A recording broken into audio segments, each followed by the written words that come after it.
Fala galera do canal Fute Rápido, me chamo Julien e o vídeo de hoje será sobre a França. Então, a França gosta tanto de falar do Brasil, mas ultimamente ela está se ferrando bonito no contexto geopolítico e econômico mundial. E é exatamente isso que veremos hoje. Deixe seu like e inscreva-se no nosso canal para ajudar na divulgação e valeu! La oleada de golpes de Estado en antiguas colonias francesas en África parece no tener fin. Tras el levantamiento del pasado julio en Níger, el enésimo en la región del Sahel, ahora ha sido el turno de Gabón. Aunque con matices diversos, las rebeliones militares parecen tener un común denominador. Todas ellas constatan el fracaso del modelo neocolonial de una Francia que pierde peso político, económico y militar. Pero ¿hasta qué punto influye en ese retroceso la aparición de nuevos actores? ¿Y qué consecuencias puede tener para la antigua metrópoli este nuevo proceso de descolonización? Se lo explicamos aquí en DW Analiza.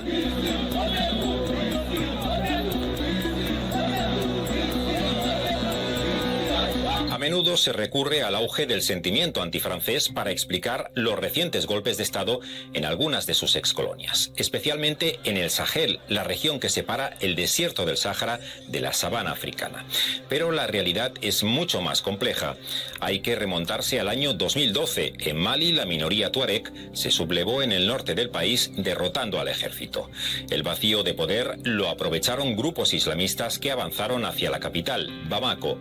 Viendo amenazados sus intereses económicos y geopolíticos, Francia intervino desplegando tropas bajo mandato de la ONU. Aunque se repelió a los yihadistas, más de 10 años de misión francesa no lograron mejorar la situación de seguridad. Todos los golpes de Estado que han habido en el Sahel, todos, tienen como denominador común hacer frente al yihadismo, ya que los gobiernos golpistas argumentan que con gobiernos democráticos, apoyados por Occidente y la Unión Europea, no han podido hacer frente a la situación de inseguridad, de la violencia islamista, y que ellos, las juntas militares, son la única solución a la creciente situación de deterioro de la seguridad. Una inestabilidad que ha conducido a una auténtica oleada de golpes de Estado en la región del Sahel, un total de 7 en apenas 3 años. Desde el primero de ellos, en Mali, en 2020, las insurrecciones se sucedieron en Guinea, nuevamente en Mali, Chad, Sudán y más recientemente en Burkina Faso y Níger. Algunas de esas juntas militares han aprovechado la coyuntura para avivar el sentimiento antifrancés y forzar la salida de las tropas francesas. París ya retiró a sus destacamentos de Mali y Burkina Faso. A esos dos países les podría seguir Níger, donde Francia mantiene a 1.500 efectivos, que podrían acabar retirándose hacia el vecino Chad, pero allí las tropas francesas también se encuentran bajo presión. Hay constancia de que Rusia está en Chad y Wagner podría estar detrás también, y lo que está claro es que Francia no ha ayudado a Chad a problemas de seguridad que tiene el país. ¿Y qué pasa? Que los países del Sahel que tienen problemas con la seguridad al final siempre recurren a Rusia porque lo ha hecho bien, según ellos, en Mali, en Burkina Faso, lo está haciendo bien en Níger. Rusia es el principal beneficiado del retroceso francés en el Sahel. Allí Moscú se despliega sustituyendo a Francia en el ámbito de la seguridad, con la presencia del grupo Wagner, pero también abordando acuerdos de cooperación militar más allá del Sahel. Развиваем партнерство в военной и военно-технической области. Россия заключила соглашение о военно-техническом сотрудничестве с более чем 40 государствами Африки, которым мы поставляем широкую номенклатуру вооружений и техники. Часть таких поставок идет на безвозмездной основе с целью укрепления безопасности y suverenidad de этих государств. Pero Francia no solo se juega su presencia militar, también peligra otro de los ejes de su dominio neocolonial, el acceso a los recursos. Sirvan como ejemplo 3 países del Sahel. Mali y Burkina Faso son 2 de los principales productores de oro de África, con un volumen de 130 toneladas anuales. Por su parte, Níger es el 4º productor de uranio del mundo. De sus minas se extrae el 7,5% de la producción global. Para Francia va a suponer también un impacto notable. Es verdad que, por ejemplo, si atendemos a la dependencia o a la llegada de uranio de Níger, Francia y en el conjunto de la Unión Europea tienen otras otros contextos de los cuales diversificar esa llegada de uranio, pero es evidente que en términos de recursos naturales pues va a suponer también una reorganización de las relaciones. Pero la influencia de Francia se ve amenazada más allá del Sahel. En Gabón, en el África Occidental, un alzamiento militar a finales de agosto derrocó al presidente Ali Bongo, poniendo fin a una dinastía familiar que se había mantenido en el poder durante casi 6 décadas. Avons décidé de défendre la paix en mettant fin au régime en place. Les élections générales du 26 août 2023 ainsi que les résultats tronqués sont annulés. Les frontières sont fermées jusqu'à nouvel ordre. Toutes les institutions de la République sont dissoutes. En este caso, el golpe no fue fruto del fracaso militar de París, ni tampoco de un especial sentimiento antifrancés. Pero sí es otro síntoma del agotamiento de un modelo neocolonial que ha permitido eternizarse en el poder a líderes con estrechos vínculos con Francia. El régimen de Bongo había ido restringiendo, modificando la Constitución, modificando algunas leyes, dificultando cada vez más la participación de la oposición, también evidentemente con represión política, no solo hacia la oposición, sino hacia grupos sociales. Y tiene lugar en un contexto previo, unos días antes de celebración de unas elecciones que habían sido claramente fraudulentas. Hace tiempo que París es consciente de que su modelo neocolonialista está agotado. La conocida como France-Afrique, surgida tras la independencia formal de las antiguas colonias en los años 60 del siglo pasado. En el marco de una reciente gira africana, el presidente francés enterraba oficialmente esa era postcolonial, curiosamente desde Gabón. Notre histoire commune, ici au Gabon, ne nous le cachons pas, c'est aussi celle de la France-Afrique. Et cet âge de la France-Afrique est bien révolu. Mais j'ai parfois le sentiment que les mentalités n'évoluent pas au même rythme que nous. Quand je lis, j'entends, je vois qu'on prête encore à la France des intentions qu'elle n'a pas, qu'elle n'a plus. Au Gabon comme ailleurs, la France est un interlocuteur neutre, qui parle à tout le monde et dont le rôle n'est pas d'interférer dans des échéances de politique intérieure. Macron prometió cambios, una menor presencia militar, el fin de la injerencia y unas relaciones más equitativas.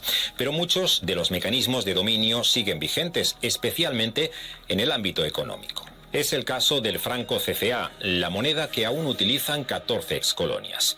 Su valor está ligado al euro, lo que lastra la competitividad de las exportaciones. Además, los países miembros de la zona franco están obligados a depositar el 50% de sus reservas de divisas en el Tesoro Público francés. El franco CFA se sigue acuñando en París. Por lo tanto, para empezar, Francia tiene el control sobre la moneda y los flujos económicos de estos países. Al final han podido condicionar su desarrollo de una manera muy grande.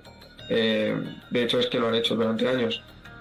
Porque si tú controlas el dinero, los flujos de dinero que mandas a estos países, estás controlando también su comercio.